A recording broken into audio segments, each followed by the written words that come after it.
खबर यह है कि इजराइल की सरकार यानी नेतन्याहू जैसे तैसे मान गए हैं कि विदेशी सेना तैनात होगी इजराइल के रहते हुए गाज़ा में। यानी इजराइल की सेना भी गाज़ा में होगी और दूसरे देशों की सेना, यानी कुछ दिन पहले जो मैंने आपको परसों नेटो की रिपोर्ट बताई थी कि नेटो की सेना गाज़ा में होगी, वो बात एक बार फिर से बिल्कुल ऑन रिकॉर्ड आ गई है। मेरे दोस्तों, नेतन्याहू राज़ी हो गए हैं कि विदेशी जो ताकतें हैं यानी सेना हैं वो इस जंग के बाद गाज़ा में तैनात होंगी। यानी जो मैंने एग्ज़ाम्पल दिया था कि पूरे गाज़ा की ज़मीन को ऐसा कर दिया है कि कोई भी आए और कोई कुछ भी करके चला जाए। मतलब अब वो गाज़ा के लोगों के लिए नहीं रहा है, अब वो सबके लिए हो गया है। और देखिए, अंतर्राष्ट्रीय ताकतों में अमेरिका, जर्मनी, फ्रांस, ब्रिटेन, इनके अलावा क्या ही है, यानी नेटो जिसमें तुर्की है, लेकिन तुर्की का कोई रोल नेटो में है नहीं। ठीक, तो आप समझ सकते हैं गाज़ा के अंदर विदेशी ताकत आएगी तो गाज़ा को क्या खाक हक मिलेगा। सवाल ये है कि ऐसा क्यों हो रहा है, सारी दुनिया की नज़र गाज़ा की छोटी सी सरज़मीन पर क्यों है। अमेरिका की सेना, ब्रिटेन की सेना, कनाडा की सेना, ये तमाम, फ्रांस की भी सेना इस वक्त इज़राइल के साथ जो मौजूद है वो क्यों है मैं बता नहीं सकता दोस्तों। मैं बहुत इस महीने ही जो है अपने ख़ानदान का दूसरा जो है दर्द झेल रहा हूँ।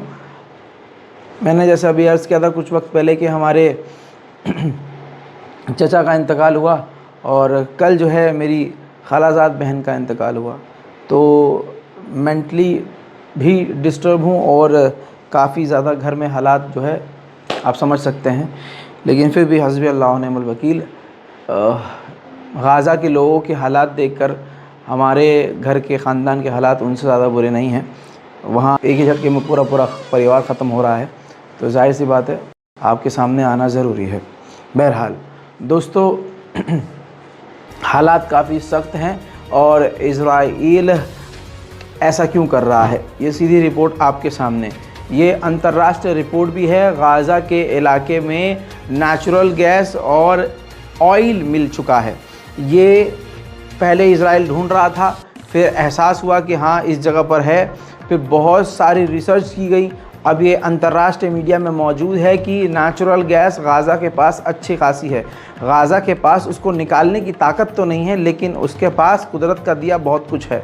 बस इसी वजह से इंटरनेशनल ताकतें जो हैं वहाँ एक्टिव हो रही हैं। अब हालात कितने ख़राब हैं मैं आपको आज सुबह ये बात बता दूँ कि फ़िलिस्तीन की टेलीकॉम कंपनीज़ ने साफ कह दिया है कि पूरे गाज़ा में नेटवर्क ठप हो चुका है।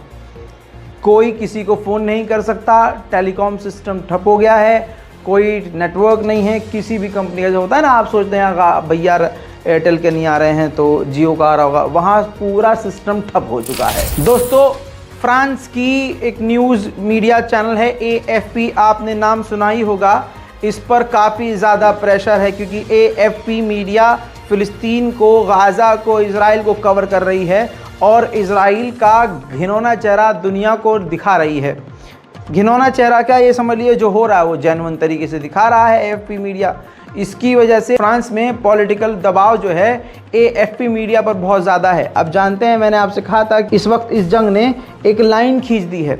लाइन के जो इस तरफ है वो मजलूम के ख़िलाफ़ है और वो जालिम है, और लाइन के जो उस तरफ है वो बेचारा है।